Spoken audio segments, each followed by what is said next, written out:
La clase pasada habíamos estado haciendo el esquemático de nuestro robot. Ya se los pasé al WhatsApp. En PDF se los he pasado y también en un archivo para que lo puedan abrir en EasyEdo y lo puedan modificar a su gusto. Hoy día dije que íbamos a ver más o menos una morfología de robot que yo les iba a brindar. Aquí vamos a colocar todas las piecitas de nuestro PCB. Esto lo he generado con el esquemático.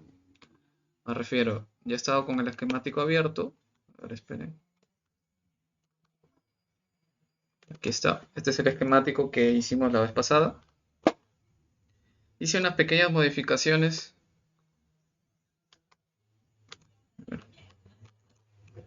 Hice unas pequeñas modificaciones. Yo esa vez, el día domingo, había puesto el diodo en la parte de acá, la parte del voltaje positivo. Da igual donde lo pongan. Si lo ponen en la parte positiva o negativa, la cosa es que tiene que estar en la polaridad correcta del diodo. ¿Me entienden? Si lo ponen en GND, pues la parte negativa del diodo tiene que estar aquí. Y si lo ponen en la parte positiva de la batería, tiene que ser al revés. O sea, esta parte que no tiene la rayita, tiene que ir conectada aquí. Y la parte de la rayita, por aquí. ¿Entienden? Entonces, es lo contrario, pues. Si el diodo lo ponen al voltaje positivo de la batería, lo ponen al revés. Para que pueda funcionar. Si no, obviamente, no les va a funcionar. No va a prender su robot. Muy bien, esa es la única modificación. El resto de modificaciones que hice simplemente fue ordenar un poquito, ¿verdad? Porque estaba un poco desordenado. Agrupé un poquito las secciones de cables y ahora está mucho más ordenado. Ya, ese esquemático ya se los pasé y lo único que he hecho es darle aquí en convertir esquemático a PCB y me ha botado las piezas aquí. Recuerden que todas las piezas te las bota con unas uniones azules que son los contactos que tienen que haber. Luego yo he agarrado un antiguo robot que tenía, que les voy a mostrar. Esta es una PCB que yo hice en 10×10. Eh, Como verán, no tiene módulos, sino que directamente tiene los integrados TB662FNG soldados. Pero para esta placa yo la he extendido un poquito para poder meter los módulos. Esto, si alguno de ustedes no quiere usar los módulos, sino que quiere poner los integrados de frente, pues les voy a pasar también el PCB para que ustedes lo puedan modificar. Entonces, sacan esto y ponen de frente los integrados que quieran. O si quieren, pueden modificarlo desde el mismo esquemático. Cambian los drivers que yo he puesto por integrados de frente y luego van hacia su PCB. Simplemente lo que tendrían que hacer es copiar la forma, si es que quieren copiar esta forma. Porque la verdad podría ser la forma que ustedes quieren, ¿no? Quizás solo un cuadrado también es válido. No hay ningún problema. En este caso, esta forma que ven está incompleta. Pero yo la he hecho para que me alcancen una PCB de 10×10. Porque como les dije, hay promociones para PCBs de 10×10. Entonces, si va a ser la primera PCB que mandan a construir en China, no quisiera pues que le salga a $20. Entonces, si le sale un poquito menos, mejor. Entonces, lo único que le falta a esta PCB es el cachito de acá. Entonces, esta PCB originalmente sería algo así, ¿no? Sería algo así. Bueno, sin esto de acá. Ahí más o menos. Pero como ven, no alcanza. Entonces, lo que yo he hecho es ocupar la diagonal, ¿verdad? Y este pedazo que falta lo vamos a ubicar pues en este sector de acá para que ustedes cuando les llegue la PCB rompan un sector de acá y lo peguen de alguna manera aquí, ya sea soldándolo o pegándolo. Y entonces ya van a tener un pedacito más y se va a completar su PCB. Eso en el caso de que ustedes pues quieran ahorrarse un poco de dinero, ¿no? Porque si no, podrían mandar a hacer su placa así como la que mandé a hacer yo, que por aquí está. A ver, esta, que mide más de 10 por 10, mide alrededor de como 14 o 16 centímetros creo de largo. Entonces, si la mandan a hacer así, como pueden ver, es la placa del chasis y la placa de los sensores en una misma PCB. Entonces, cuando me la mandan, yo simplemente corto aquí y ya estaría, pues ya tendría mi regleta y mi chasis. Ahora, para hacer este tipo de cosas, quiero decir, para poner como varios módulos de PCB en un mismo PCB y que no te lo rebote la empresa, porque la empresa revisa cada PCB y su política es que tú mandes a hacer una sola PCB que alcance en 10 por 10, que sea de una sola cosa en específico. En este caso, yo había mandado a JLC PCB eh, esta morfología y me la habían rebotado. Al principio no sabía por qué me la rebotaban y luego de investigar supe que ellos identificaban varios módulos acá. Y entonces, ¿cómo hice para burlar un poco eso? Lo que tienen que hacer, miren, es simplemente buscar un cablecito finito y unir sus PCBs. O sea, las unen con un pequeño cablecito. Y así el software que tienen ellos va a identificar que todo esto es una sola PCB. Son módulos.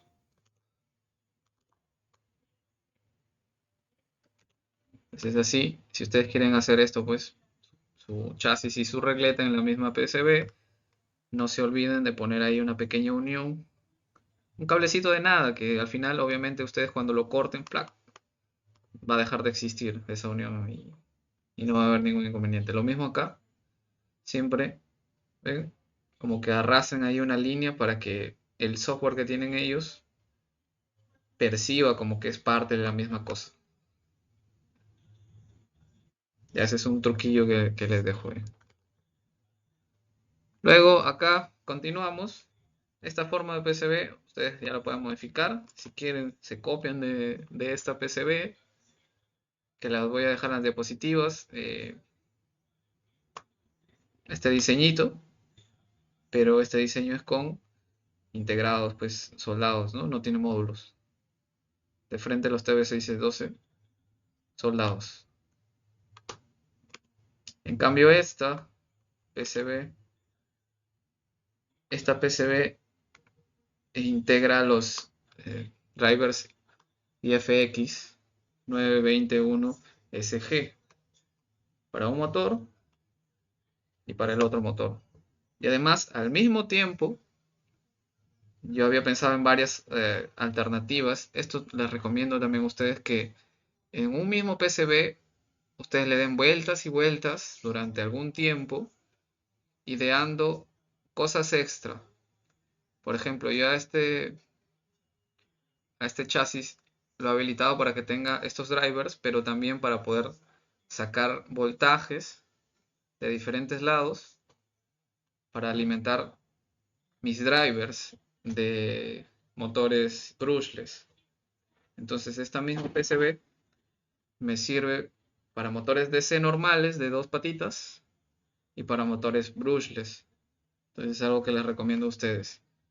Otro ejemplo es el que les había dicho a los senior. En la categoría senior no se permite turbina, pero ustedes ya podrían proyectarse al futuro y hacerle pues toda esta partecita que es un hoyo para que vaya ahí la turbina. Obviamente no la usan si van a participar en senior, pero ya la tienen ahí. O al menos el dibujito de dónde va a ser el agujero, ¿verdad?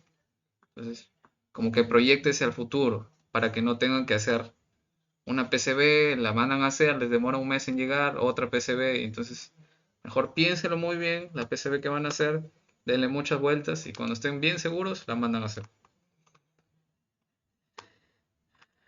Esta plaquita la vamos a hacer tal que así. En este lado vamos a poner el microcontrolador, el Arduino Uno. En este lado los dos drivers, uno para el motor derecho y uno para el motor izquierdo. El pulsador, ¿dónde lo ponemos? Puede ser por aquí. Tenemos que siempre poner el ángulo de 45. Puede ser ahí. Luego el regulador de voltaje al otro lado. Luego con el autorouter ya hacemos todas las uniones. Eso sí, una vez que está hecho el autorouter, ustedes tienen que hacer algunas modificaciones, como siempre, dar detalles. Y otra cosa, ver por dónde va a pasar el voltaje de las baterías. Siempre tienen que ver ustedes cuánta corriente va a pasar más o menos por las conexiones. Si va a pasar mucha corriente, ustedes a la pista le dan un grosor un poco más ancho. Por ejemplo, cuando ingresa el voltaje por este lado, que vamos a poner el ingreso de la batería por aquí, habría que hacer las pistas bien gordas para alimentar las cosas. Y la salida que va de los drivers a los motores también. Las pistas tienen que ser bastante gorditas porque por ahí va a pasar bastante corriente. Ya para alimentar, por ejemplo, el Arduino, para alimentar la lógica de toda la lógica, para alimentar toda la lógica, ya los cables pueden ser finos, no hay problema. Pero para la potencia, les vuelvo a repetir, motores y alimentación por aquí, hacia los drivers, tienen que ser pues las pistas gruesas. En este lado estamos poniendo el regulador de voltaje.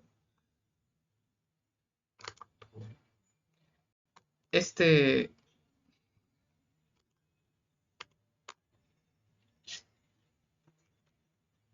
ha salido un poco grande. No sé si lo podemos reducir. Locket.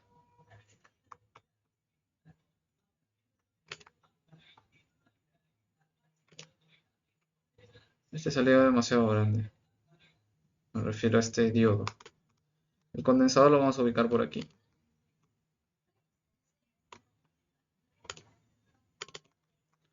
45 grados también.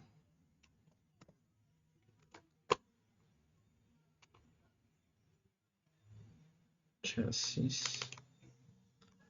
Vamos a ver si lo cambiamos, ¿no? Está demasiado grande.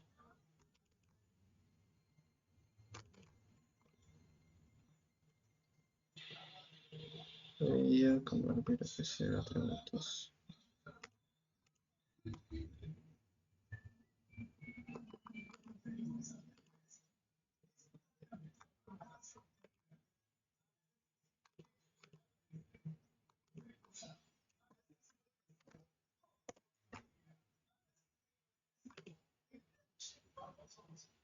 Parece que si está más pequeño.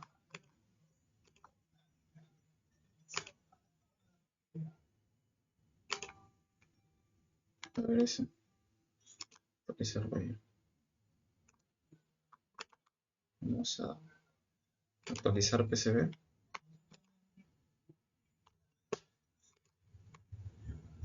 Aquí.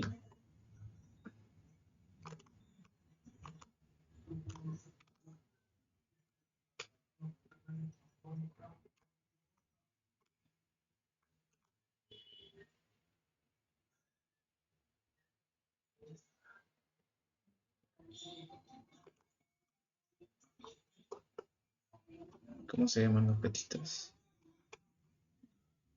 Borrarlo.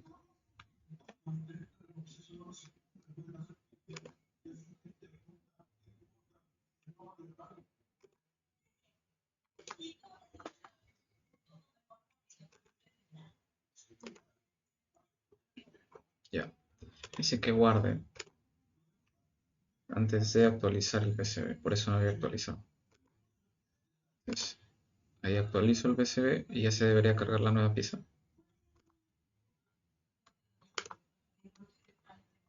Ahí está la nueva pieza. Bueno, sigue siendo bastante grande. Voy a buscar una más pequeña. No puedo modificar acá. No, no se puede modificar.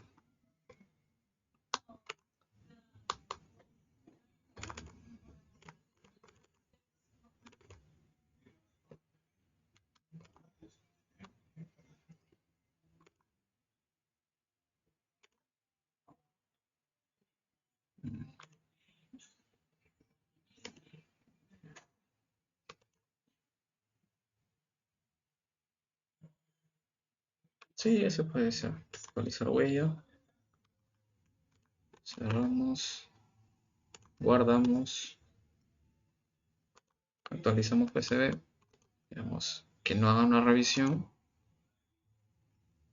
Aplicar cambios. Bueno, ese está un poco más pequeño, parece. Vamos. La rotación de 45.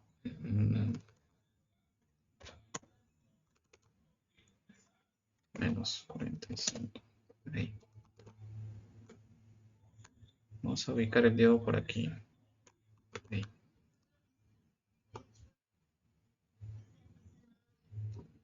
Muy bien. Entonces, si ahora convertimos todas estas líneas, vamos a ver, en vez de capa serigráfica, que era como que estaba pintado nomás encima, la vamos a transformar en el borde externo de la PCB. Y todo el cuadradito externo solo lo tomamos como referencia y lo transformamos en capa serigráfica superior. La capa serigráfica es como las letras que han visto en PCB, esas son capas serigráficas superior. Superiores que están arriba y las inferiores que van, las letras que van por debajo de su PCB. ¿Ven?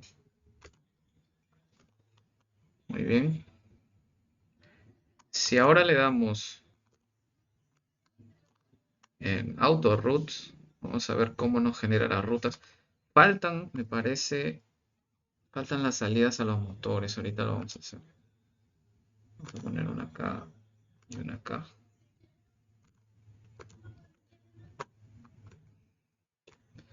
A ver cómo le habíamos, qué nombre le habíamos puesto a las patitas.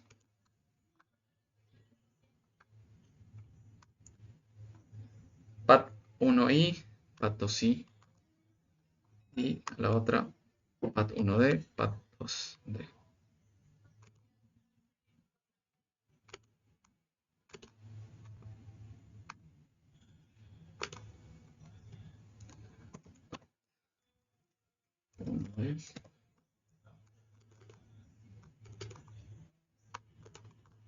Pat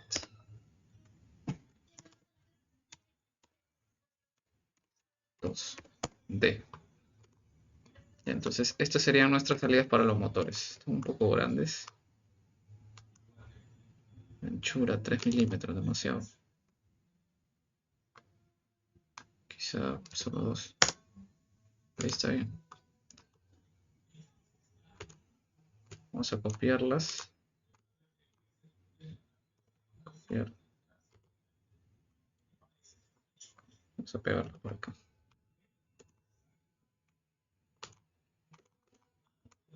Ese es Pat 1i.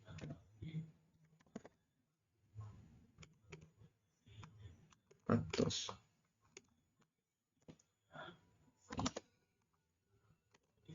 Muy bien. Otra cosa sería los pines de las baterías.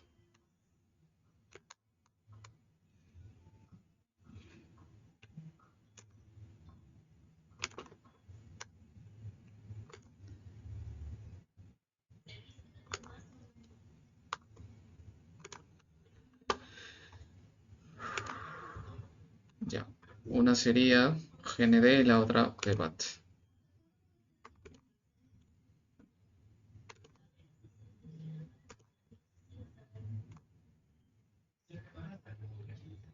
GND y PBAT.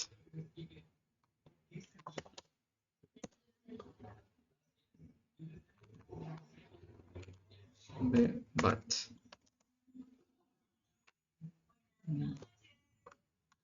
Más o menos ahí.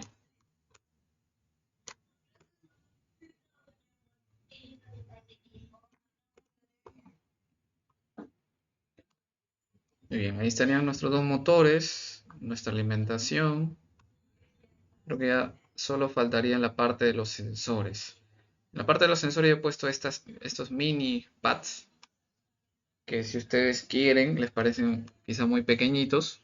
Los he hecho así para que eh, quizás si ustedes quieren pueden usar cablecito muy finito, que existen cables muy finos y pueden soldarlos ahí. Si ustedes quieren pueden hacerlo un poco más grande y ocupar todo este espacio. Yo los voy a dejar ahí. Estas mismas distribuciones tienen las distancias apropiadas para soldar cables flat también. Si alguno de ustedes quiere implementar cable flat, estas son las distancias apropiadas. Entonces, por eso también lo dejo ahí. Voy a darle nombre a cada una de ellas. Por ejemplo, a este le voy a poner GND. Este va a ser nuestro GND y este es nuestro voltaje 5 voltios. GND. Vamos a recordar cómo era acá. GND, voltaje 5 voltios, es el otro lado.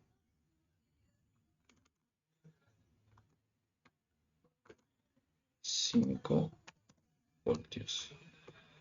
Luego acá en orden ponemos Zen 1, Zen 1,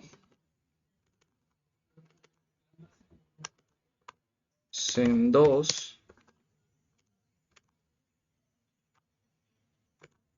Zen 3,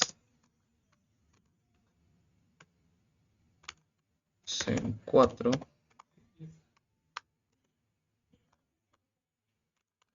Zen 5,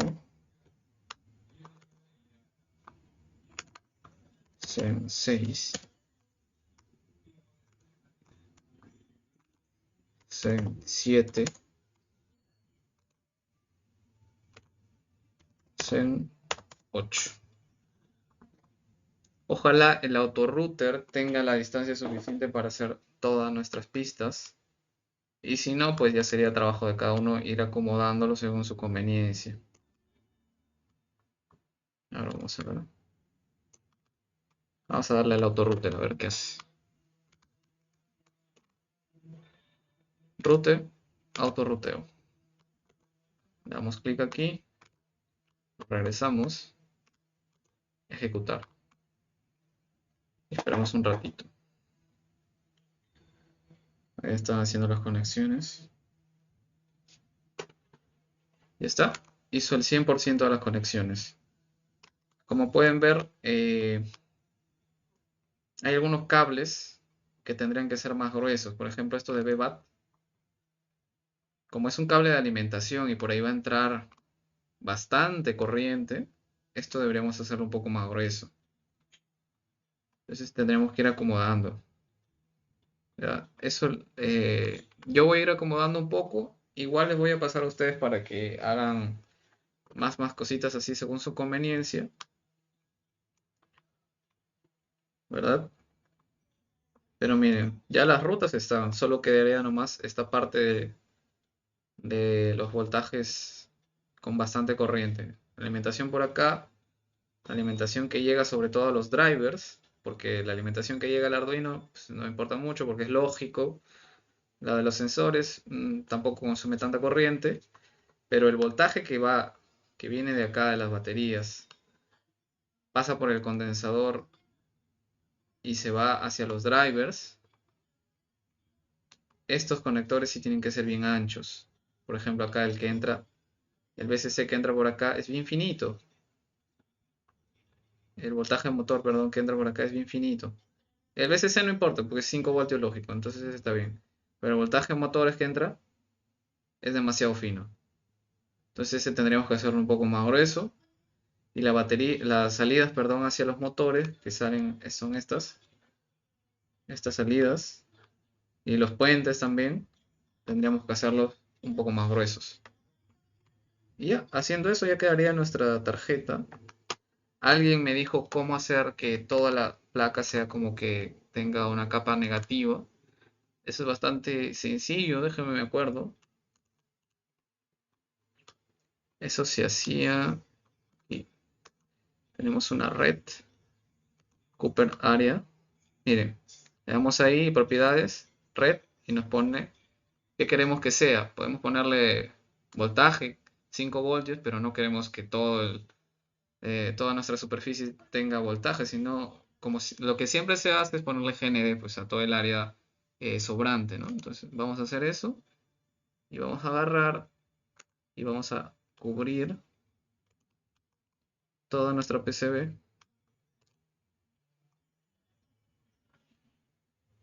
siempre con el lapicito en la capa que nosotros queremos, en la capa superior en este caso. Entonces toda la cubierta, ¿verdad? Toda esta cubierta va a ser anticlip para soltar. Y vamos a ver. Ahí está.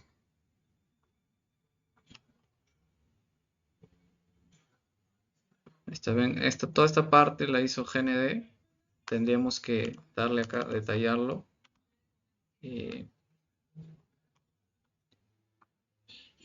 Acá dice solid. Quizá si le damos no solid. Solid.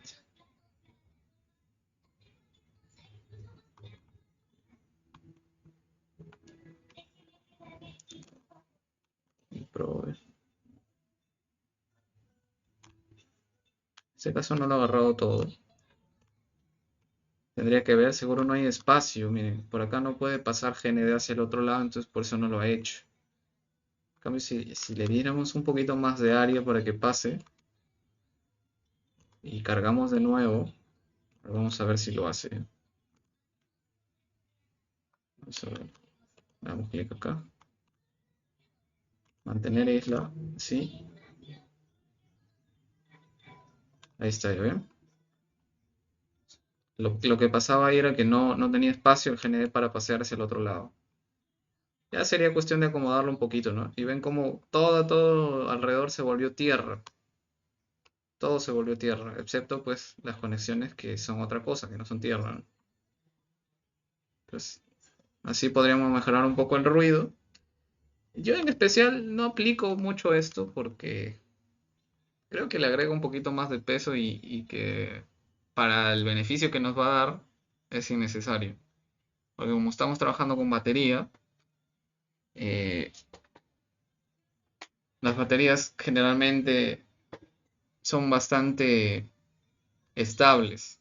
Lo único que podría interferirnos es la acción de los motores. Pero la acción de los motores, muy difícil que la placa de aislamiento esta de GND que le hemos metido a todo nos ayude a suprimirlo, pues. De hecho, casi no va a ayudar en nada. Esto sería cuando trabajamos con señales de super alta frecuencia para señales RF quizá. Ahí podría servirnos para aislar, pero en este caso no sirve mucho. Igual lo pueden poner, no hay ningún problema. Ahí el radio, pueden configurarlo acá. El espaciado que quieren entre, por ejemplo, si acá le doy 0.3, se separa un poquito más de las líneas, ¿ven? Está un poquito más separado. Si le dan 0.5, a ver que está un poco más separado. ¿Ven? Más separado de las rutas que no son GND. Muy bien. Yo voy a acomodar esto un poquito y ya les voy a pasar para que ustedes puedan hacer sus propias modificaciones. Listo. Entonces vamos a seguir con las diapositivas.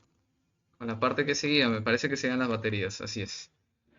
Las baterías. Este es un tema muy importante antes de pasar a hablar de la mecánica. Con esto ya acabamos toda la parte de electrónica para nuestros seguidores. Hablando de las baterías, pues existen dos tipos comunes de baterías. Para robótica de competencia se usan sobre todo baterías LiPo. Ya vamos a ver por qué. También podemos encontrar baterías de litio que sirven bastante también. Hay algunas personas que las usan. Yo de hecho para mi velocista, perdón, para mi NATCAR uso baterías de litio y no tengo ningún inconveniente. Los drones suelen traer baterías de litio. No hay ningún inconveniente.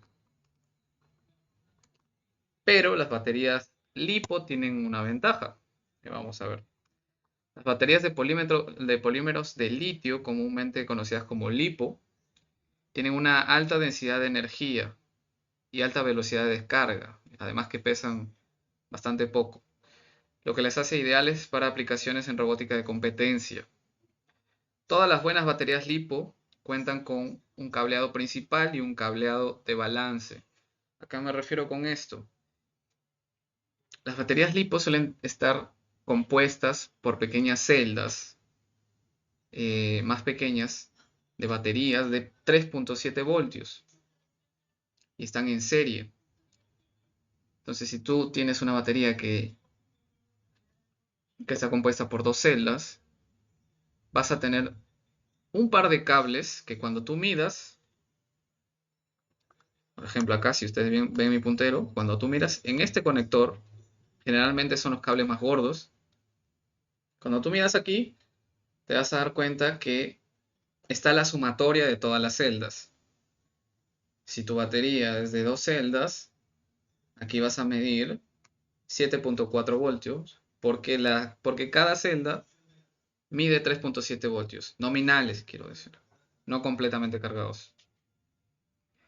Y luego van a tener otros cables que ven estos blanquitos de acá, que aparte de proporcionarnos el voltaje completo, nos dan también los puntos medios de la unión de las celdas. Por ejemplo, si tenemos una batería de dos celdas, lo voy a dibujar acá ya, mejor para que se entienda. Aquí, en esta parte lo voy a dibujar. Ahí tenemos una batería. Digamos que esta batería está compuesta por dos celdas.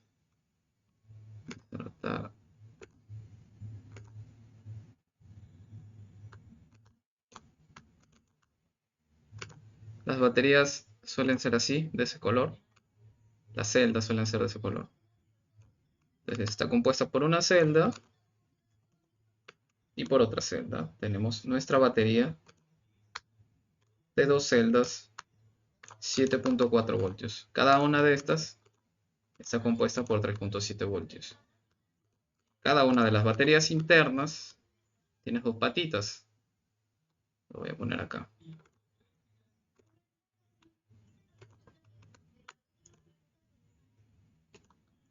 Pegar, pegar, pegar.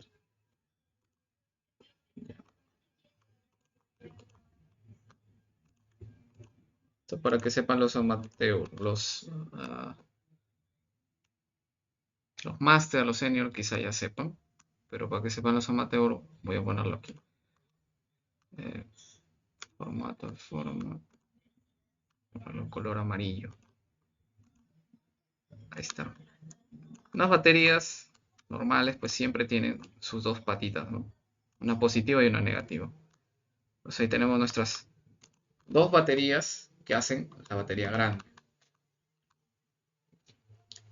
Como les decía, existen dos cables principales y unos cables extra que son para el balanceo. Los dos cables principales serían estos de acá. Un momento.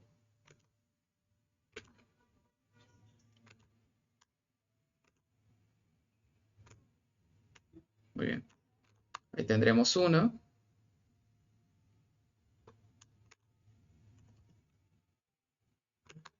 Ahí tendremos la otra. Y como están en serie estas baterías,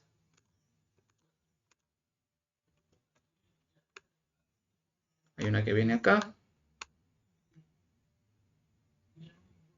y se conecta ahí. Esperen que...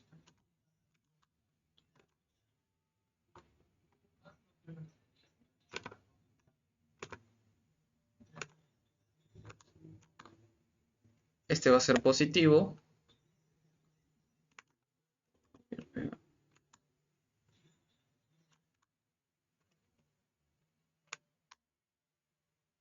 Ahorita lo cambio. Ahí va a estar la parte negativa.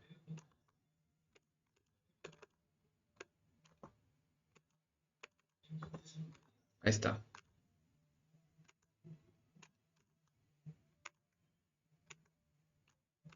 Voy a hacer un poco más grande para que se vea.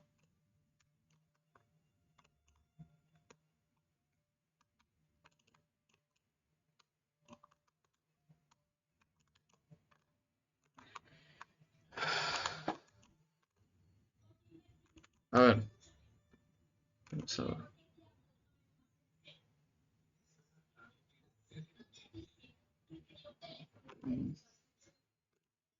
Vamos a hacerlo un poco más grueso para que se vea. A ver.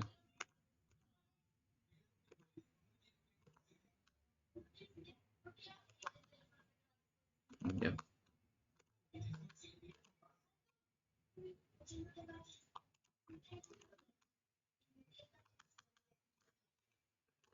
Ahí está.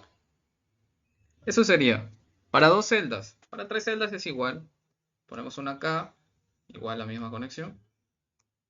La típica configuración de las pilas también, ¿verdad? De 1.5 voltios. Se ponen en serie. Ahora, existen dos cables principales, tal como vemos acá. Estos dos, que suelen ser negro y rojo. Acá lo voy a poner de frente, ¿no? Este sería rojo. Ahí. Y este sería negro. Muy bien. Listo. Entonces, como cada una de estas baterías tiene 3.7 voltios, como están en series, aquí mediríamos 7.4 voltios. Pero en todas las baterías buenas, LiPo, también existe otra conexión de cables que es como sigue.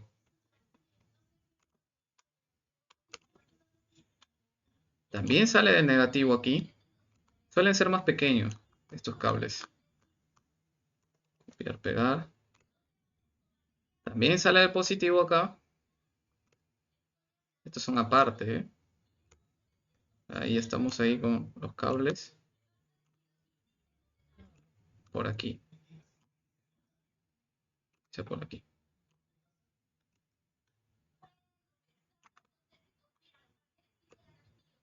Ya. Y luego hay una que sale del medio. Vamos a ver. Entonces, esos serían los cables que existen en una batería LiPo. No solo existe un positivo y un negativo, sino que existen también los cables de balanceo. ¿Y para qué le ponen estos cables de balanceo? Es que estas baterías están hechas para que las carguen con un cargador un poco más profesional de baterías. Hay cargadores que cargan celda por celda. Entonces, lo ideal es cargar las baterías celda por celda. Porque si tú agarras y empiezas a ponerle por acá, imaginemos 7.4 voltios para cargar las dos baterías al mismo tiempo, nunca se van a cargar al mismo voltaje. Siempre va a haber una que se cargue pues a 7.6 y la otra se quede en 7.4. O una pues alcance 8 y el otra 7.9 en su máxima carga quizá. Entonces, lo que hacen estas máquinas cargadoras de baterías es medir, ¿verdad? Si a una le falta voltaje y cargan esa y dejan de cargar la otra. Entonces lo que hacen es balancearlas. Por eso tienen estos cables extra. Estos son cables sobre todo para cargar las baterías. Lo que podemos hacer nosotros, de manera un poco más fácil, es hacer lo que hace la máquina automáticamente, pero hacerlo nosotros. ¿Qué significa? Comprar un cargador de una sola celda y empezar a cargar.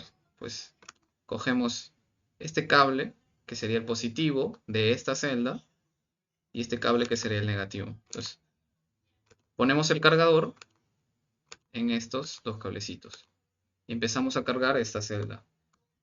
Y esperamos a que cargue toda la celda a 4. 2 voltios, más o menos, y testeamos, pues. Vamos testeando con nuestro multitester hasta que llega hasta los 4.2 voltios. Cuando llega a los 4.2, sacamos. Vamos a la otra batería y cargamos hasta que llega a los 4.2 voltios. Entonces sería un método de balanceo un poco más precario, ¿no? Ya sería artesanal. Pero funciona. Eso sí, si tienes baterías de 3 celdas, 4 celdas, ya se te complica un poco, ¿no? Que tienes que estar cargando una por una por una. Los cargadores más profesionales cargan todas al mismo tiempo. Bueno, entonces por eso las baterías LiPo que ustedes ven aquí tienen pues sus cables principales y los de carga o balance. Muy bien. Todas las buenas baterías LiPo también cuentan con un cableado principal y un cableado de balance, bueno, ya les dije, y llevan impresas en su cubierta sus especificaciones. Su capacidad expresada en miliamperios hora, que siempre la pueden ver por aquí. Aquí está, miren, capacidad 1500 miliamperios hora. Siempre es miliamperios hora. Así lo van a encontrar, ¿verdad? Quizá en algunos empaquetados no les pongan miliamperios hora, sino solo miliamperios. Bueno, acá sí también les ponen miliamperios hora. Es lo mismo, se entiende que es por hora. Y es más o menos la capacidad de almacenamiento que tiene nuestra batería. Mientras más miliamperios hora tenga, significa que almacenó más energía. Y también es proporcional su tamaño. Las baterías más grandes suelen almacenar más energía. Otra cosa, en el empaquetado que tienen también viene expresado su voltaje, su número de celdas.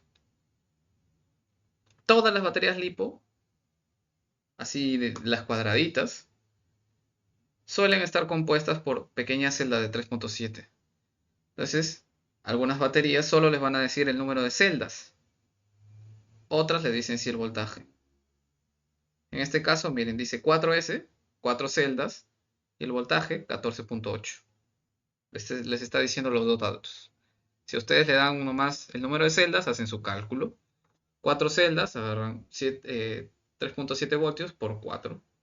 Y listo. Si tienen 6 celdas, igualito. Multiplican por 6. Y ya. La capacidad de descarga. Generalmente se dice que una batería LiPo es más buena mientras más capacidad de descarga tiene. ¿Eso qué quiere decir? Pues es más, ¿cómo diría?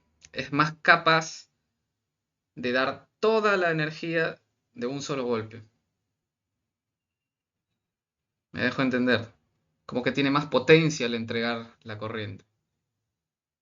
Una cosa es almacenar la corriente, puedes almacenar un montón, pero luego al momento de descargarla hacia un motor, pues das de a poquitos. Das de a poquitos. Entonces, existe acá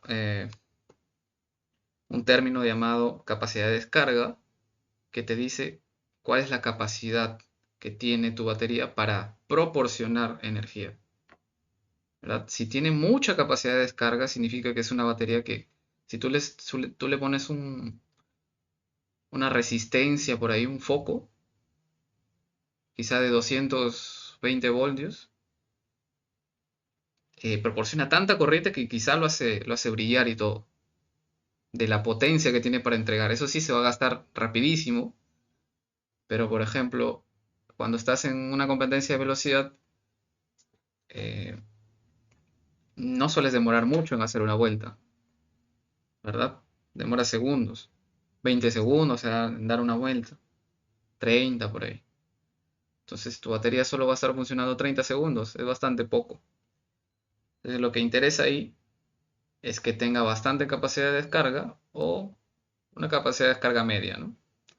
Las litio, baterías litio que le decía acá, estas que son de celulares y también vienen así, y las venden también en celdas únicas, plateaditas. Tienen una capacidad de descarga regular.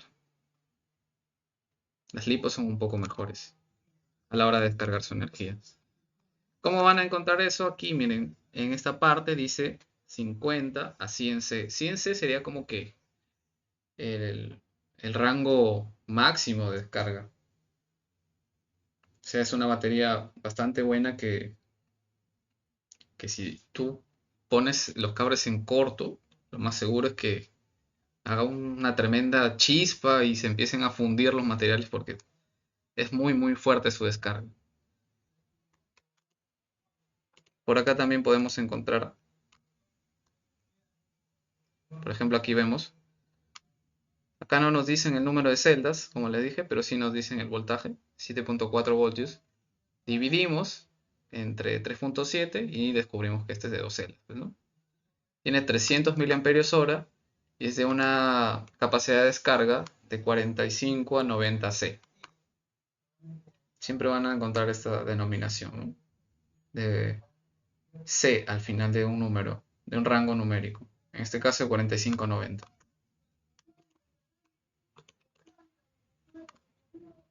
Muy bien, eso con respecto a las baterías. Por ejemplo, acá les vuelvo a repetir, las baterías LiPo usadas en robótica de competencia están compuestas por celdas individuales conectadas en serie. Cada una de las celdas tiene un voltaje nominal de 3.7 voltios. Siempre les digo, es nominal porque supuestamente ese es el rango donde se mantienen más tiempo las baterías. 3.7 voltios, pero totalmente cargadas cargan hasta 4.2. Ya, eso les aviso. Por lo tanto, el voltaje se define simplemente como la cantidad de celdas de la batería, también conocida como número S. Si son 3S, ya saben, 3.7 por 3. Acá les he puesto ahí unos ejemplos. Hay baterías de 3.7, 7.4, 11.1, 14.8, 18.5. No he visto de 5 celdas, sinceramente. Suelen ser siempre de 1, 2, 3, 4 y 6. De 5 no he visto, pero quizá existen. Muy bien. Acá hay una pequeña teoría sobre la velocidad de descarga. Ya esto lo pueden leer, es más teórico que otra cosa. Lo básico es lo que les acabo de explicar, es como que la cantidad de corriente o de energía que puede dar a tu circuito de golpe, ¿no? Muy bien. Mire, esta es la batería recomendada para robótica en velocista. Es una batería Nanotech de 300 miliamperios hora con la descarga, la capacidad de descarga de 45 a 90 C. En este caso, no sé si se puedan conseguir acá en Perú o en otros países. Yo tengo baterías igualitas, Nanotech, de 2 celdas, 300 miliamperios, pero tengo las que son de 35 a 70 C. Ven que estas son de 45 a 90, estas son un poco mejores. Ahí les enseño que tengo yo. ¿Ven? Bueno, ahí no se ve. Pero ahí dice 35 a 70 C. Son estas baterías. Son un poquito menos buenas que estas, pero son muy funcionales también. Si no pueden conseguir estas, ya saben, las de 35 a 70C están bastante bien también. Vamos a regresar en la próxima hora de curso y hablando sobre el cuello de botella que se da a veces en algunos competidores al momento de diseñar y ya sobre la parte mecánica. Algunas recomendaciones sobre todo. Volvemos entonces. ¿Alguien tiene Ingeniero, disculpe una consulta. alguna pregunta? En el ICIEDA, en mi esquemático, estoy modificando algunos pines de una shield anterior que tenía, pero no el ruteado no cambia en el PCB. ¿A qué se debe eso? Ah, tienes que guardar y luego... Acá lo hice. Mira, ¿dónde está acá? Ahí te dice el mensaje que tienes que guardar. Guardas y luego acá te vas a actualizar PCB. Por ejemplo, acá yo cambié el componente hace ratito nada más y me fui a ver mi PCB y no había cambiado, pero no vi el mensaje que decía acá que debo guardar antes de actualizar. Intenta hacer eso. Listo, gracias. Ya. Entonces volvemos dentro de unos minutos, ¿eh?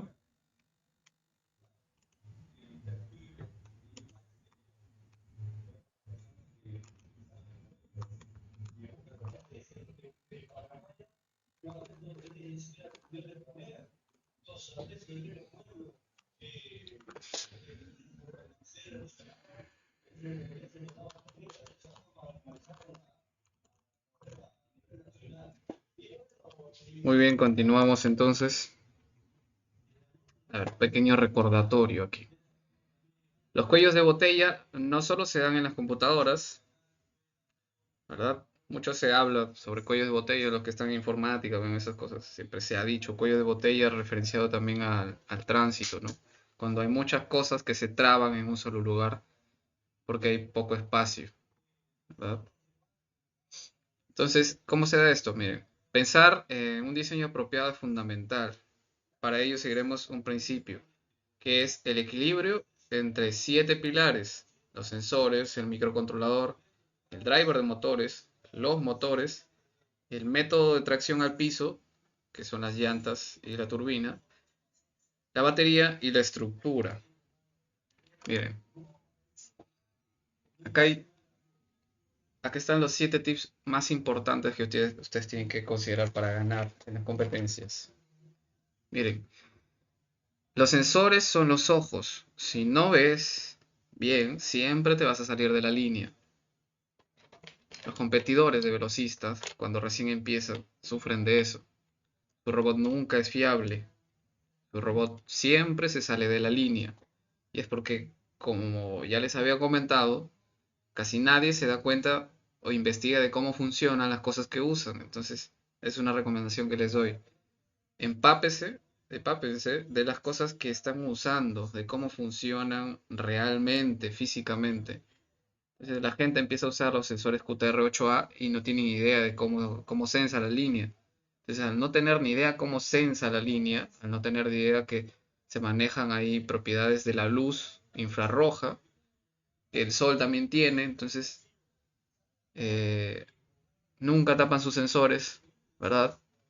Piensan que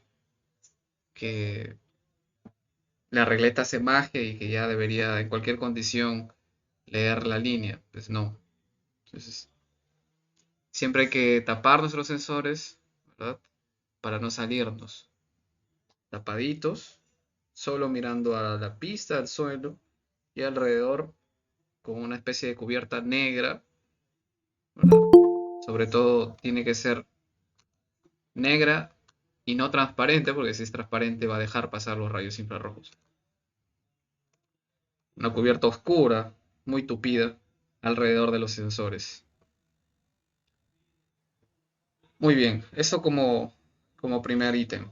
Segundo, no importa qué tan rápido sean tus motores, si tus drivers tienen bajos recursos. Imaginen que ustedes compran unos Maxon de $50, pero gastan $1 en su driver. Y tienen los drivers de integrado, los genéricos que no dan nada de potencia. Entonces su motor se va a quedar sin fuerza. No va a tener de dónde agarrar, energía de dónde tomar, porque el driver no le da lo suficiente, ¿verdad? Ahí se genera un cuello de botella. Puedes tenerlo tú todo perfecto, un microcontrolador de muy alta velocidad, pero tu driver ¿verdad? Es un driver de $1. Entonces no vas a ir rápido, no vas a hacer las curvas rápido, no vas a hacer los quiebres a la velocidad necesaria, te vas a salir a cada rato. Ese es otro ítem importante. El que le sigue también va acompañado, no importa qué tan potente sea tu driver. Esperen que alguien quiere entrar. No importa qué tan potente sea tu driver, si tus motores no tienen la fuerza ni la velocidad. Imagínense pues que ustedes consiguen los IFX, que bueno, en Perú están un poco baratos, pero quizá en AliExpress están como $15 o casi 20, que es $22. Consiguen dos, uno para cada motor y luego les ponen motores amarillos. Imagínense.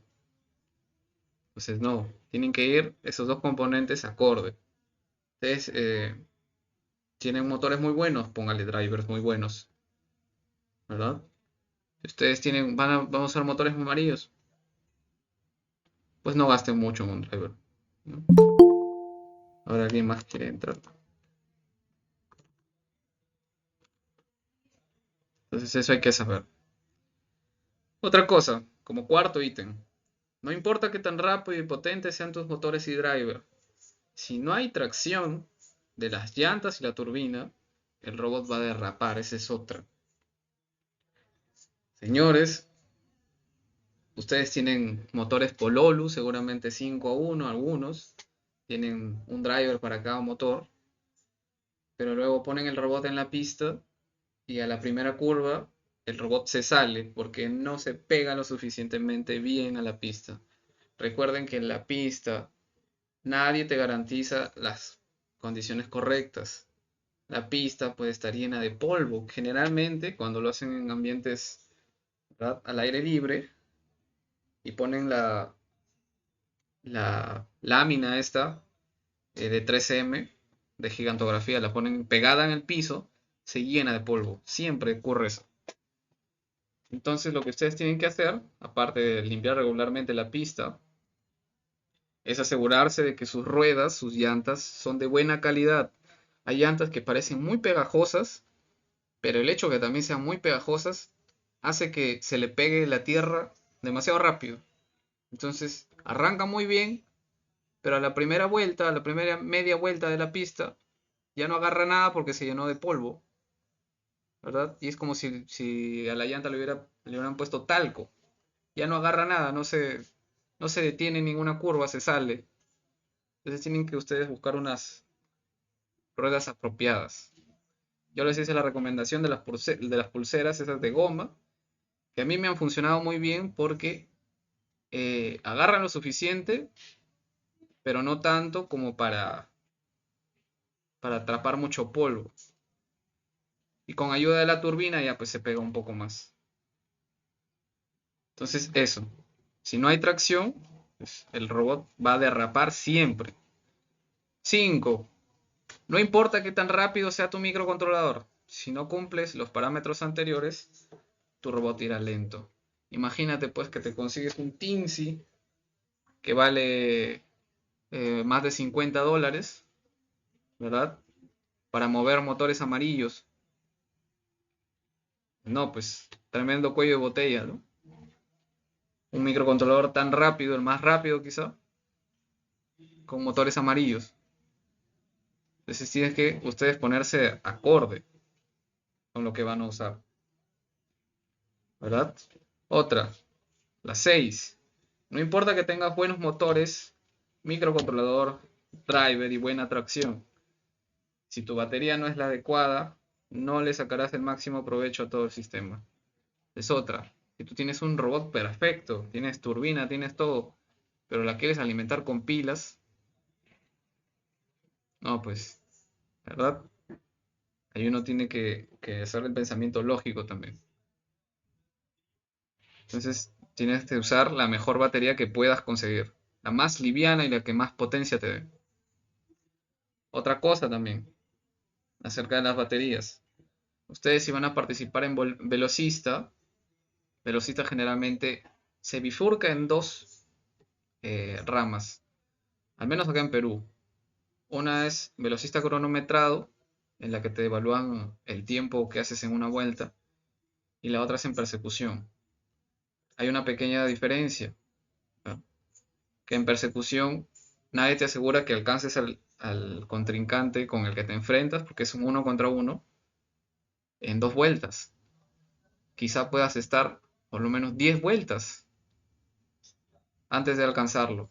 Si es que tú eres más rápido, si no te van a alcanzar a ti. Entonces, tienes que ver en dónde vas a participar. Si vas a participar en cronometrado, una batería pequeña, me refiero de varias celdas, quizá de 2, 3 celdas, pero pequeñas, de bajos miliamperios hora. Si vas a participar en persecución, donde vas a estar dando muchas vueltas, vas a hacer mucho consumo, una batería más grande. Entonces tienes que ir pensando la batería respecto de a lo que te vas a enfrentar. No vas a poner pues una tremenda batería de tamaño de la batería de una moto para dar una vuelta nada más en un cronometrado. No, ¿verdad? Bueno, A ver, ¿alguien quería comentar algo? sí, justamente eh, como estabas comentando, va a depender del tipo. Si es que es cronometrado, Ya. sería qué tipo de batería en todo caso, porque Cronometrado, la que dije en las diapositivas, 300 miliamperios está bien, la cronometrado. Nanotech, Nanotech, así es. pero esa no pesa mucho. No, pues sí, es sumamente pequeña. Mira, está, mira, es del tamaño de Mm, mi dedo. Es muy pequeña, no pesa nada. ya, Es de hecho la más pequeña que vende Nanotech, me parece. De entonces 2 para lo celdas. que es cronometrado sería la Nanotech, ya. Así es. Y para la que son de larga duración, Para persecución ya ujú, sería una de por lo menos 750 miliamperios o un amperio. ¿Por qué? Depende, pues. Depende de cómo los veas a los demás competidores. Si ves que están a tu mismo nivel, una batería grande sería lo mejor. y Porque en vas a ese estar libro dando también, muchas vueltas y también hasta que viene lo en alcances. Nanotech o hay Bueno, otro en fabricante. realidad no importa la marca, tienes que fijarte en las características, sobre todo en la capacidad de descarga. 3570C está bien, 45 a 90C está mucho mejor. Ok. Y si tiene más, pues más que mejor, ¿no? Más que la marca, porque la verdad, todas estas baterías las hacen más o menos parecidas. Ujú, ok, Y ya entendí. está, eso sería. A ver, ¿en dónde estábamos? En la 6. No importa que tenga bueno si tu batería no es ya. Hablamos de la batería. Y la 7, ¿qué pasa si tienes un robot perfecto, pero has ubicado tus componentes de mala manera? Imagínate que has puesto tus sensores, 16 sensores, pero los has puesto a 5 centímetros del eje de las ruedas. O quizás has puesto tus dos llantas con una separación de 7 centímetros, o quizá menos. Entonces tienes un tremendo monstruo de componentes, pero un robot chiquitito, con las ruedas muy juntitas, los sensores muy pegados al centro. Entonces esa es otra. Tienes que considerar la forma de tu robot. Y la forma de tu robot ya lo vamos a ir viendo con un ejemplo, que es la trayectoria que he seguido yo para ver cuál es la forma más ideal. Lo que hay que ver es lo que funciona. Siempre hay que fijarse en referentes. Siempre hay que mirarlos. Hay alguien que tenía una idea, quizás seas tú mismo, que le funciona, pues tú tienes que ir por ese lado. No vas a darle toda la contraria. Si estás muy seguro de que tu idea va a funcionar, sí.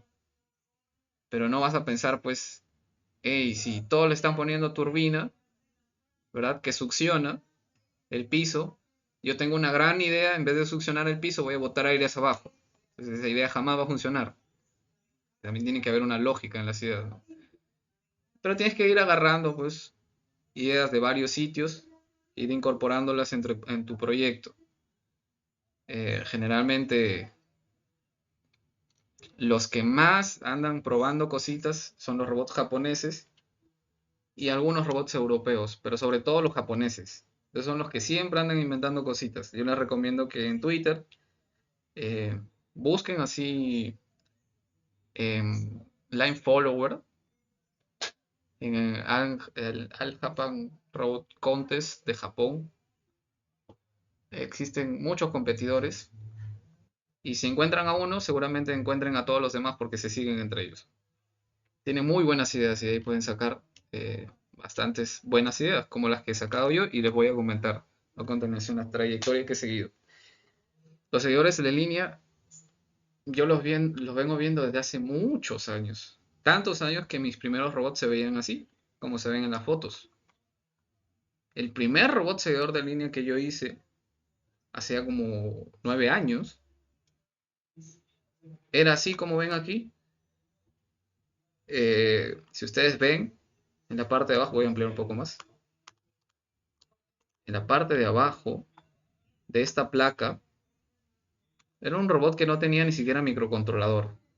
Funcionaba solo con transistores y 2 sensores. Y los motores eran de un helicóptero de juguete. Esos que vuelan con control remoto. Ya, yo le puse una rueda en la parte de arriba y una rueda en la parte de abajo. Y estos dos motores son los típicos motores de drone de hoy en día de 3.7 voltios. Y así empezó mi primer robot con solo 2 sensores, sin un microcontrolador. Y funcionaba. Iba bastante rápido como para tener solo 2 sensores. Lo que pasa es que teniendo 2 sensores es muy probable que se equivoque y se salga de la pista. Eso pasaba mucho. Pero funcionaba. Y ven que acá atrás tenía 2 potenciómetros gigantes para calibrar más o menos la altura o la percepción de la línea que tenía mi robot. Esa era una obra pues bastante rústica, ¿no? Luego la mejoré. Antes pues ni idea teníamos de que se podían hacer placas en China. Simplemente acá en Perú las podíamos mandar a hacer a Lima. Que más o menos las podían hacer con una calidad media, ni siquiera tan buena. Entonces yo empecé a hacer mis propias placas, ¿no? Esa placa que ven ustedes al costado de los sensores la hice yo, solo que está pintada de negro encima. Y ya empezaba con mis primeros pasos en programación de Arduino, entonces implementé Arduino. Conseguí una celda de batería, o sea, de 3.7 voltios de litio, y me compré un elevador de voltaje. Eso fue lo primero que hice, comprarme un elevador de voltaje. Entonces yo agarraba mi celda y elevaba el voltaje a 7.4 voltios. Luego ya pude comprarme esta Nanotech que ven acá, que es la misma, creo que... O sea, estas son nuevas que he comprado recién, pero el modelo es el mismo. No sé si se habrá actualizado, pero también son de 35 y 70C. Entonces me la compré y ya tenía mi elevador de voltaje, así que empecé a alimentar los motores con no 7.4 ni 8, sino con casi 9 voltios por ahí. Porque no eran motores originales, yo me compré motores chinos. Y las ruedas que ven acá eran del mecanismo de las impresoras, ¿verdad? Esas que jalan el papel. Ya, yo empecé a probar con esas. Y acá en el robot que ven acá al costado, el primer robot que hice, también tenía ese mismo componente. Era una goma, la típica goma que jala el papel en las impresoras. Para que vean cómo empecé y la trayectoria que he seguido. Desde acá ya me di cuenta de varias cosas. Primero que las llantas no agarraban bien. No es un buen material el de las impresoras, el de los rodillos de las impresoras para hacer llantas. No tienen, no se pegan muy bien a las pistas. ¿Ya? Otra cosa, yo me empeciné en hacer un robot bien minimalista, ¿no? Que alcance todo en el centro, porque eso sí, yo tenía la idea de que si mi robot iba a girar en las curvas, el centro de masa tenía que estar lo más en el centro posible. Entonces, por eso empecé a hacer esto. ¿Cómo siguió? Miren, esta es la placa que yo hice para ese robot. La hice a mano, planchándola con los métodos tradicionales. No sé si alguno ya sabrá cómo hacer esto. Seguro que sí.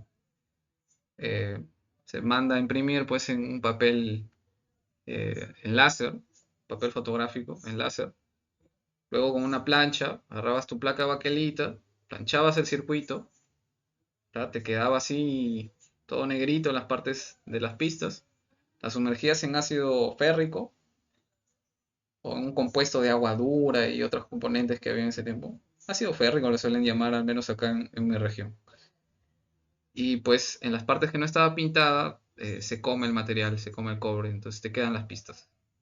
Así podías empezar a ubicar tus componentes. Miren, en el centro de mi Arduino, yo para ahorrar espacio, en el centro, dentro de las dos hileras de espadines, hembra, yo puse mi driver, un driver muy rústico, el driver que ya les había dicho acá, a ver dónde está, donde hablamos de drivers,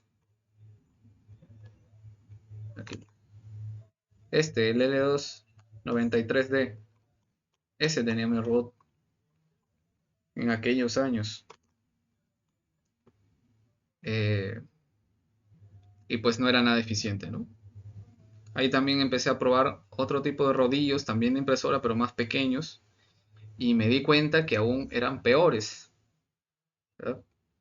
Ahí me di cuenta que aparte del agarre, las llantas cuando eran muy pequeñas, tenían muy poca superficie de contacto con la pista, entonces hacía que empeore el agarre. Como anécdota, las ruedas pequeñas están bien, pero no tan pequeñas.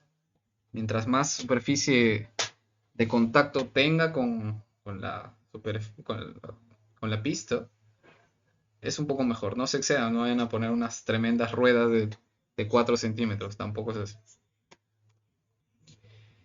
Ahora, como ustedes pueden ver, los sensores que yo ocupaba no son los SMD, los QTR11, perdón, los QR1113, sino que eran un poco más rústicos, ¿no? Eran como, de verdad, estos sí eran LEDs, tenían la forma de LEDs y todo, el emisor y el receptor. Y el encapsulado que tenían no era muy bueno, entonces la luz se le filtraba por todos lados, un sensor interfería con el otro sensor, entonces un desastre. Lo que sí empezaba a ver yo es que economizaba en el tema de los cables. ¿Ven todas esta línea negra? Son cables súper finitos que yo implementé. ¿Ven? Y los pasé por aquí. Entonces, ya vamos a hablar de eso. Si alguno de ustedes tiene un robot y lo está haciendo con cables así todos gruesos, que van por todos lados encima, todos mezclados, traten de hacer algo un poquito más liviano. Y aparte de que se va a ver más bonito, va a ser funcional porque va a pesar menos su robot. Eso como recomendación. Esta es otra cosa que yo estaba implementando también, ya como, como obras muy rústicas que tenía, experimentos.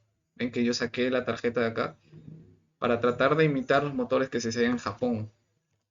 Yo veía pues que los motores, los robots de Japón, los de Robot Racer o Robot Tracer, eran muy cuadraditos, pequeñitos. Entonces me pregunté si esa era una buena idea. Entonces agarré, eso no hay. Intentaste hacer esas líneas. Espérate.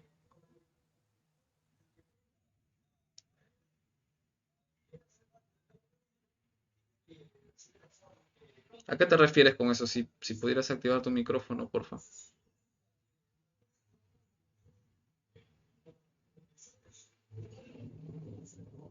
Hola, ¿se escucha? A ver, dime. Se escucha, pero hay una bulla de fondo, no sé si se escucha. Sí, sí se escucha. Ya, una consulta, sino que yo, esas placas con un láser de diodo que tengo, o sea, sí lo probé, pero no hice varias pruebas. Y Ah, ya. pero sí sé, Eso tiene que ser un papel especial, ¿ah? No, no es ni siquiera el papel fotográfico, es otro papel. No me acuerdo cómo se llamaba. Es un papel especial. Bueno, acá al menos en alguna tienda electrónica sí lo podían hacer. No me acuerdo cómo se llama esto ya. De verdad, hace 8 años y medio por ahí. Entonces, ahorita ya Es el, no, es el supongo papel que transfer. sí, ahorita tendrán otras técnicas, pues. Ya yo encontré lo de JLC-PCB, pues, mandarlas a hacer a China y me parece como que más apropiado. Pero bueno, está bien también saber hacer estas, ¿no? Que no todo va a ser mandar a hacer a China. Hay cosas un poco más sencillas que deberíamos poder implementarlas aquí. Eso sí, van a ver cómo se eleva la complejidad de esto, porque pude soldar SMD con esta técnica, también se puede.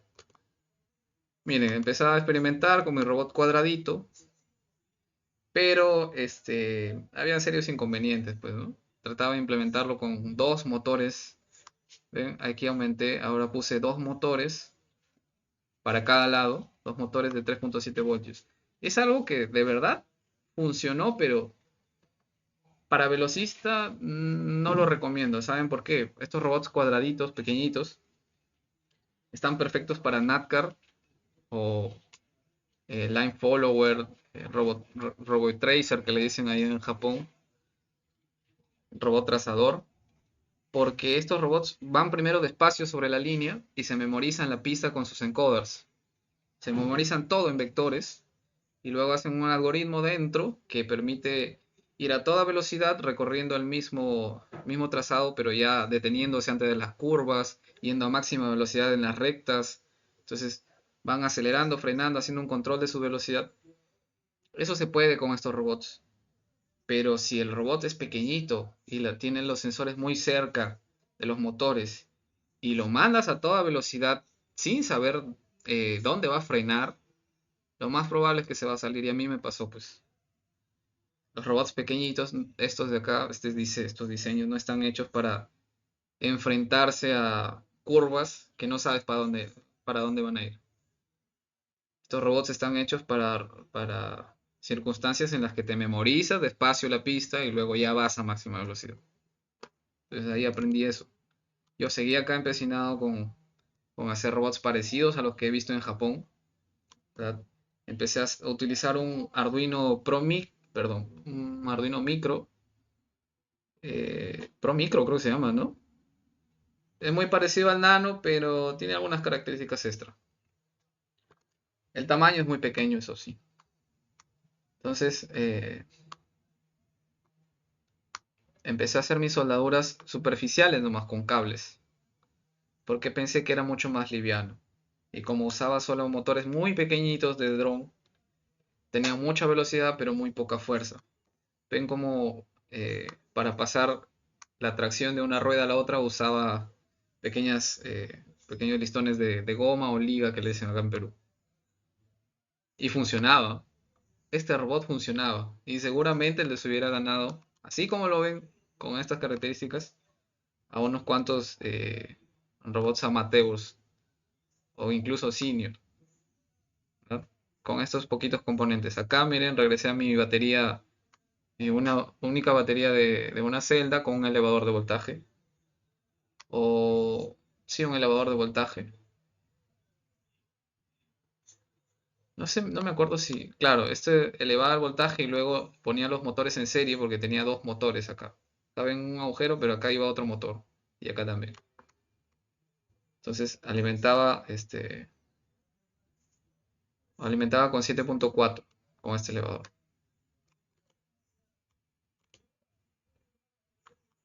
Acá empecé a usar mis primeros Pololu que me compré con el mismo sistema, ¿verdad?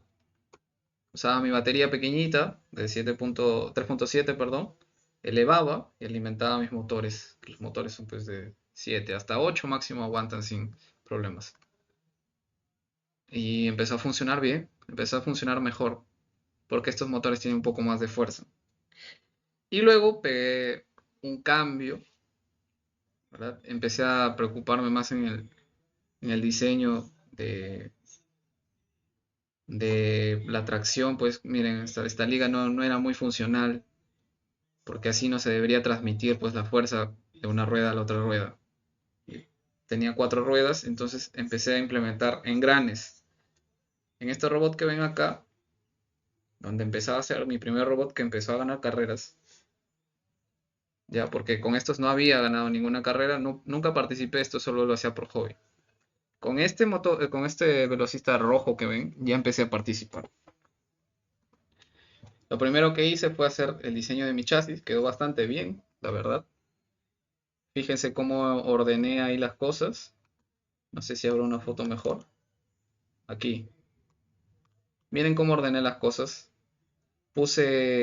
Cambié mi Pro Micro, Arduino Pro Micro, por un Pro Mini y lo puse ahí.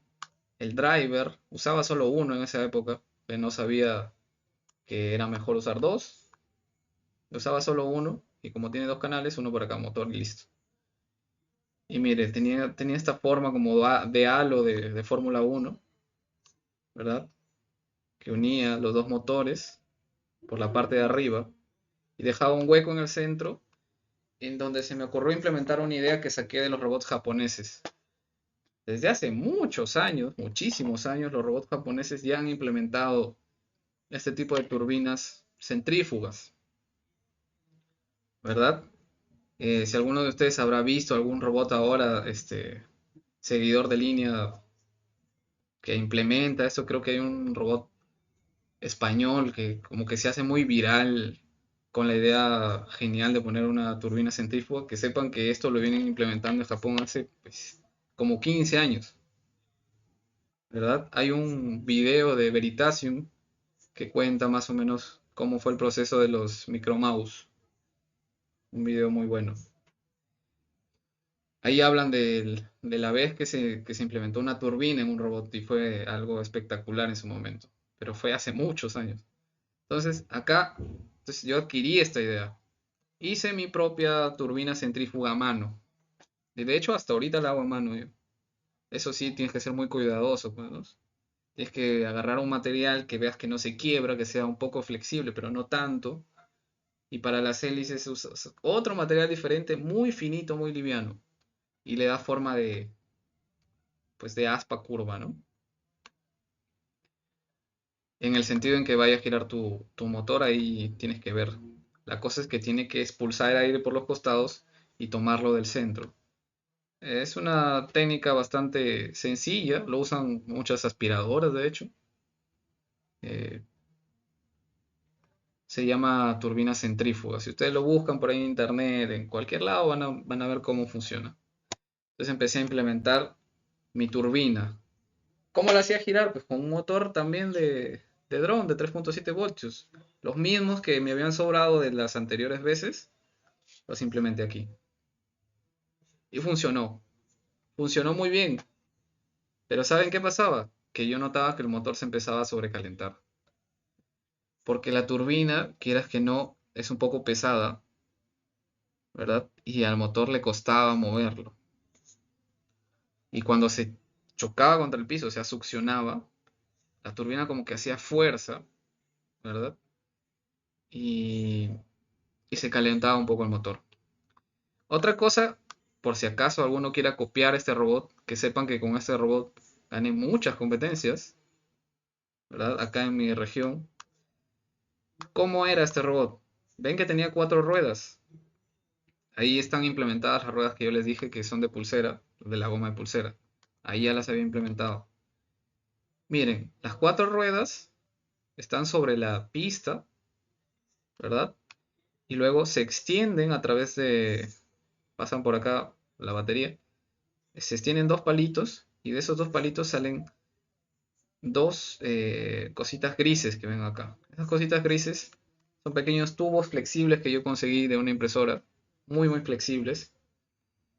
Lo que trataba de hacer yo era de que como mis 4 ruedas iban a estar pegadas en el piso, y si yo me iba a una lona 3M en una competencia, seguramente la pista no iba a ser muy uniforme, sino que iba a haber como que subidas y bajadas o baches, ¿verdad?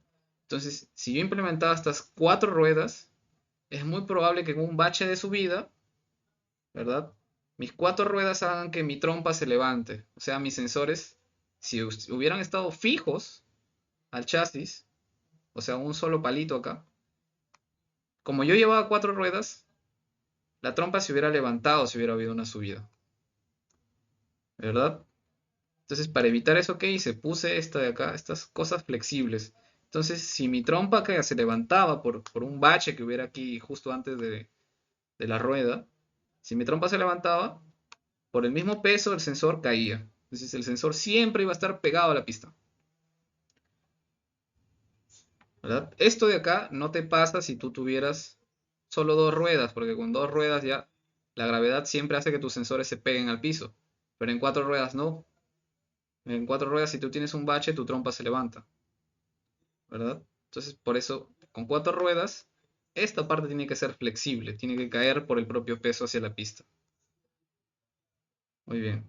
Y obviamente tiene que ser flexible solo de arriba hacia abajo, no ser flexible a los costados. O sea, esta trompa no se movía hacia los costados, estaba fija hacia los costados, pero sí se movía para arriba y para abajo, ¿verdad? Con respecto de la pista, ¿no? Una consultita. Dime. O sea, tú recomiendas que, aparte del sensor que está delante, siempre se arrastre, ¿no? Vaya Ya no, arrastrándose. pues obviamente abajo de esta regleta yo tengo dos plastiquitos que no permiten que mis sensores estén chocando en la pista. Más o menos la distancia entre el sensor y tu pista debe ser de 5 milímetros o 6 por ahí. Está bien, Sí, sí, 5 milímetros sería el promedio.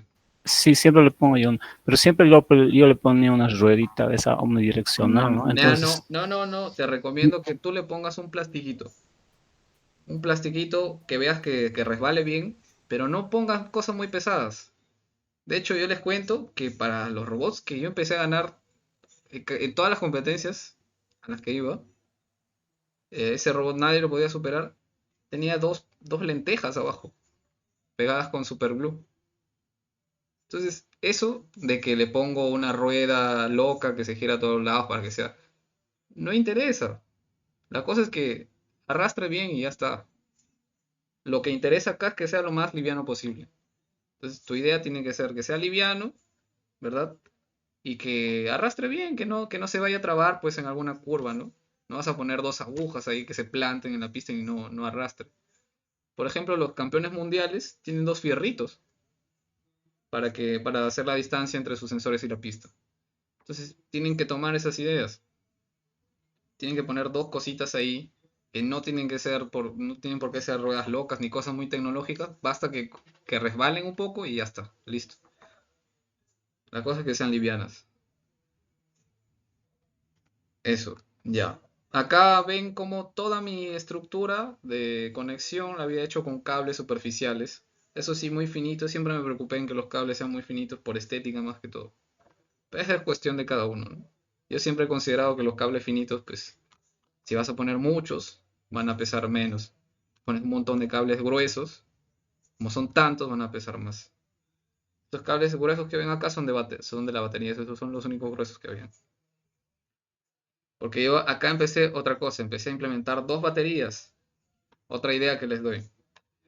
Eh, Dentro de 10 minutos ya se acaba el tiempo, seguramente en la próxima clase hablemos un poco más y ya empecemos con la introducción a Arduino. Pero les quería decir, yo implementaba una batería de 3.7 voltios para alimentar solo la lógica de todo el robot y otra batería de 7 voltios, perdón, de 3.7 voltios para alimentar mis motores. Entonces, yo a esta batería que está adelante, esta alimentaba mis motores y abajo de esta batería yo tenía un elevador de voltaje que elevaba hasta 8 voltios. Entonces, implementé esta técnica y me fue muy bien, ¿verdad? Luego esta batería que ven acá, esta pequeñita, la empecé a poner abajo del microcontrolador y quedó todo muy compacto, como se ve acá, en realidad. Entonces, visible solo estaba la batería de los motores y debajo de mi Pro Mini estaba la batería que alimentaba toda mi lógica y acá los sensores, toda la parte de electrónica que no era de potencia, o sea, no era para alimentar motores. Y esta solo era exclusiva para mis motores. Lo único que tenían en común es siempre, como les digo, la tierra siempre es común. En todo su circuito la tierra es común. Nada más. Como les decía, este motor se empezó a calentar bastante. Acá ven, ¿se acuerdan que yo les dije que yo tapaba mis sensores? Ya, tan fácil como esto. Hay muy poca gente, bueno, acá en Perú la gente sí se ha dado cuenta de la luz, pero viajé a otros países y me acuerdo que en una competencia había un robot muy avanzado y el competidor exigió que se le apagaran las luces artificiales que había ahí porque pensaba que eso interfería con su robot. Y pues no es así, ¿no? Porque las luces artificiales de acá, de los focos fluorescentes, no interfieren casi nada, sino que en ese lugar todas las ventanas estaban abiertas, entraba un montón de luz. Entonces, no puede ser pues que nosotros vayamos a competir con un robot avanzado que no sepamos cómo funciona. Entonces, no puede ser esto.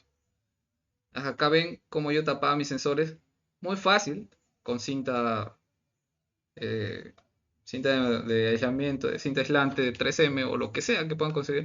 La cosa es que se tape bien, que esté como que aislado sus sensores con la pista.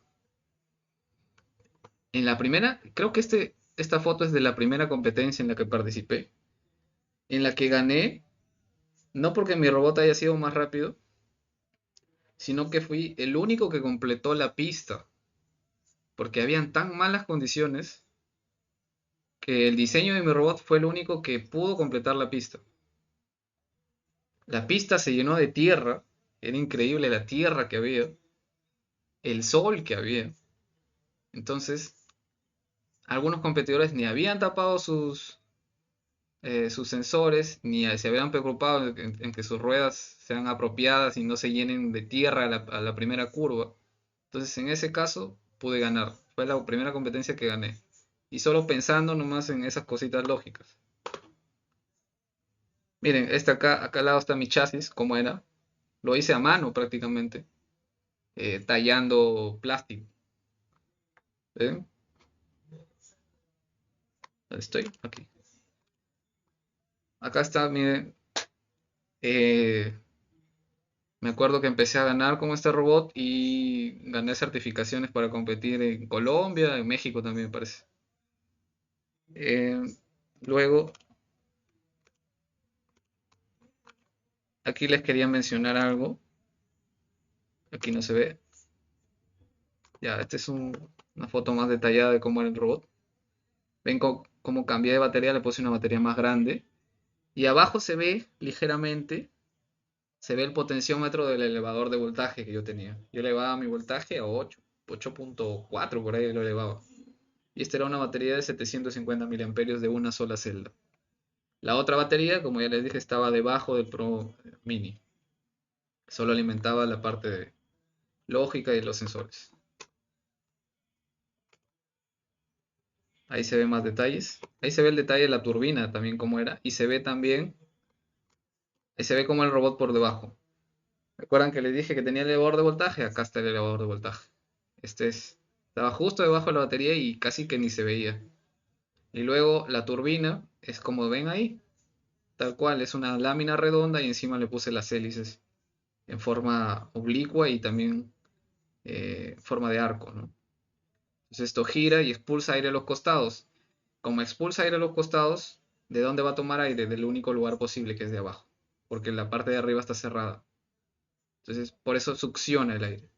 La turbina chupa prácticamente la lona o la pista a la que le pongas. Y es mucho más eficiente que la otra turbina. No digo que esté mal la otra turbina azul EDF, pero las centrífugas son mucho más eficientes porque hacen más sello con el piso.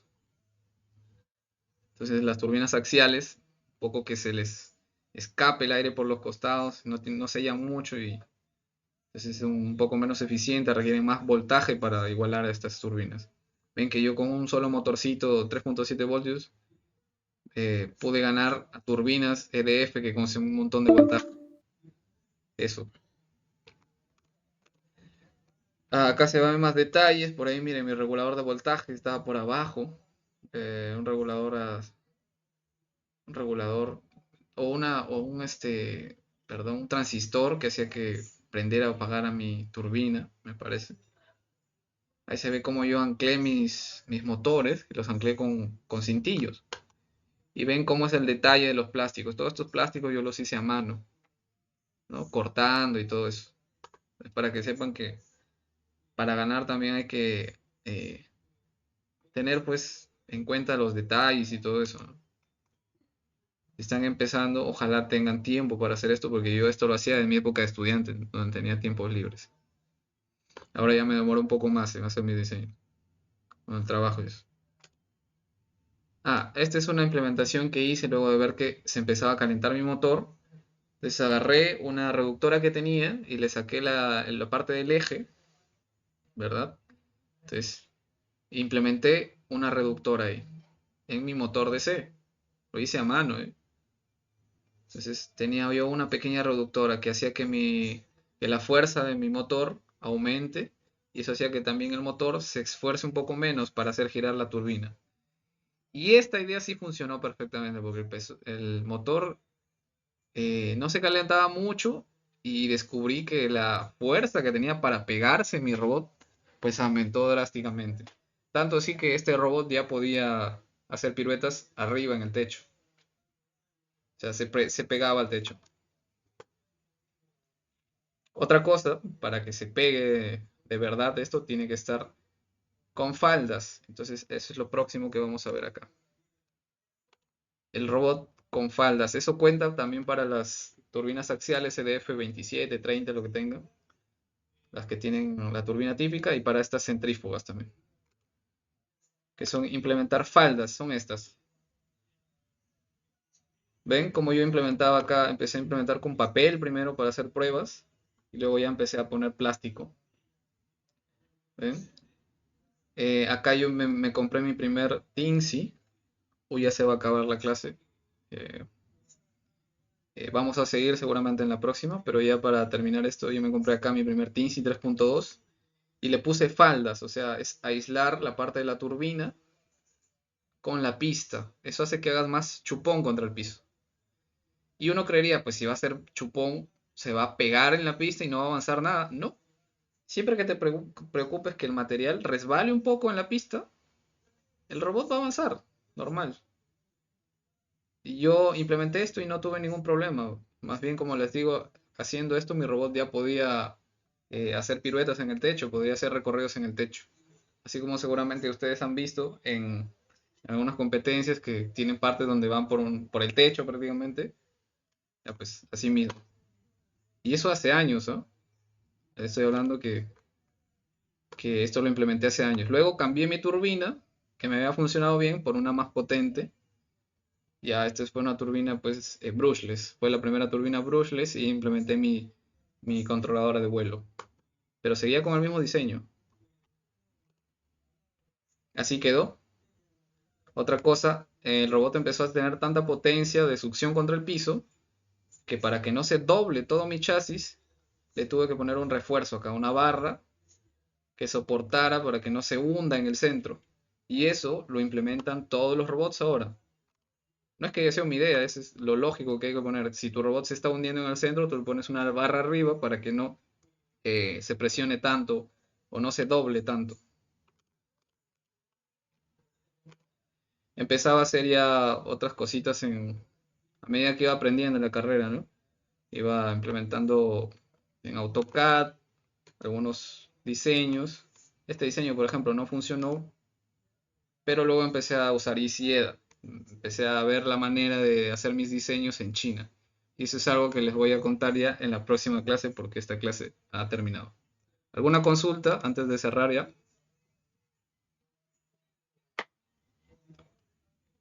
Ingeniero, una consulta. A ver. Sobre el tema de lo que es el agarre de las ruedas, no sé si tenía lo que nos iba a enseñar cómo construir las ruedas que usted construía con sus pulseras. O de dónde las podíamos encontrar, las pulseras, las gomitas. Esas pulseras, pues depende, pues. ¿De dónde estás? Porque yo las conseguí acá en Perú. No sé si en otros países se puedan conseguir. Pero quizá Sí, en estoy en Perú. AliExpress. Ya. Yo las conseguí acá en el mercado de mi zona. De verdad son las típicas pulseras flexibles de acá de las manos. Solo tienes que darte cuenta que, no sé si tienes un pedazo de gigantografía. Eso deberían hacer. Agarren un pedazo de gigantografía, de lo que sea que tengan por ahí, un pedazo que encuentren. Entonces, se van por ahí al mercadillo de su zona ven la pulsera, la frotan contra la lona y si ven que resbala un montón, no sirve. Si ven que se pega, o sea que se pega así bastante bien, apenas presionan, se queda plantado, entonces esa es la indicada, pues. Y yo creo que esa parte de las ruedas han sido eh, mucho aporte en todas las veces que yo he ganado. Porque las sigo usando y me siguen funcionando bien, ¿verdad? Son estas rojitas. Y, y son muy livianas, entonces se las recomiendo. Yo eh, no podría enviarles estas porque son las únicas que conseguí en su momento, pero estoy muy seguro que sí venden todavía porque eran muy típicas. Esas son las típicas de pulseras, de goma. Eso sí, dense cuenta, pues, porque este material, miren, fíjense, acá lo voy a poner, no es muy brilloso, es como un poco opaco. Si es demasiado brilloso, lo más seguro es que sea muy liso y se empiece a derrapar en el pedazo de gigantografía. Pero hagan esa prueba, lo que les dije. Un pedacito de gigantografía, se van al mercado de su zona, ven las pulseritas, las empiezan a frotar y si se pega mucho, esa es la indicada. Porque esas pulseras se pegan mucho en la lona, pero luego en la tierra no se pegan tanto. Entonces, esa es la gran ventaja de esas gomitas. Ya, entonces eso. Ah, lo de las 4 llantas. No, no. De hecho, la cuestión es aumentar la superficie de contacto. Las 4 llantas puede ayudar en cierto momento. A mí me funcionó, pero la verdad que no es tanto lo ideal, ¿no? Porque al momento de dar la vuelta, eso ya lo voy a explicar en la próxima clase seguramente, el detalle de las 4 ruedas frente a las 2 ruedas. Al momento de dar la vuelta, las 4 ruedas hacen un poco más de resistencia. Y si no tienes las ruedas que tengo yo, que solo pegan bien cuando ejerces un poco de presión y cuando no, se rebalan nomás, lo más seguro es que 4 ruedas no funcionen muy bien, porque hace una resistencia al movimiento de giro. Entonces, lo más aconsejable serían unas ruedas como estas, ¿no? Que no son ni muy largas, ni muy, ¿verdad? Ni muy largas, ni muy anchas, y funcionarían mejor, ¿no?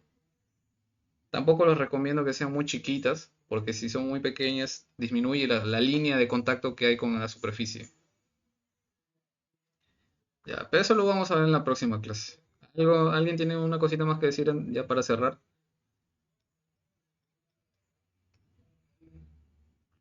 Espero avanzar rápido con la programación, porque ya solo nos quedan 2 semanas. Y por favor, si pueden avanzar viendo videos sobre las cositas más básicas de Arduino, espero que ya lo sepan, para no entretenernos mucho en la parte de introducción y avanzar un poco más rápido, por favor. Entonces eso sería todo. Continuamos la próxima clase. Gracias. Hasta luego. Hasta luego.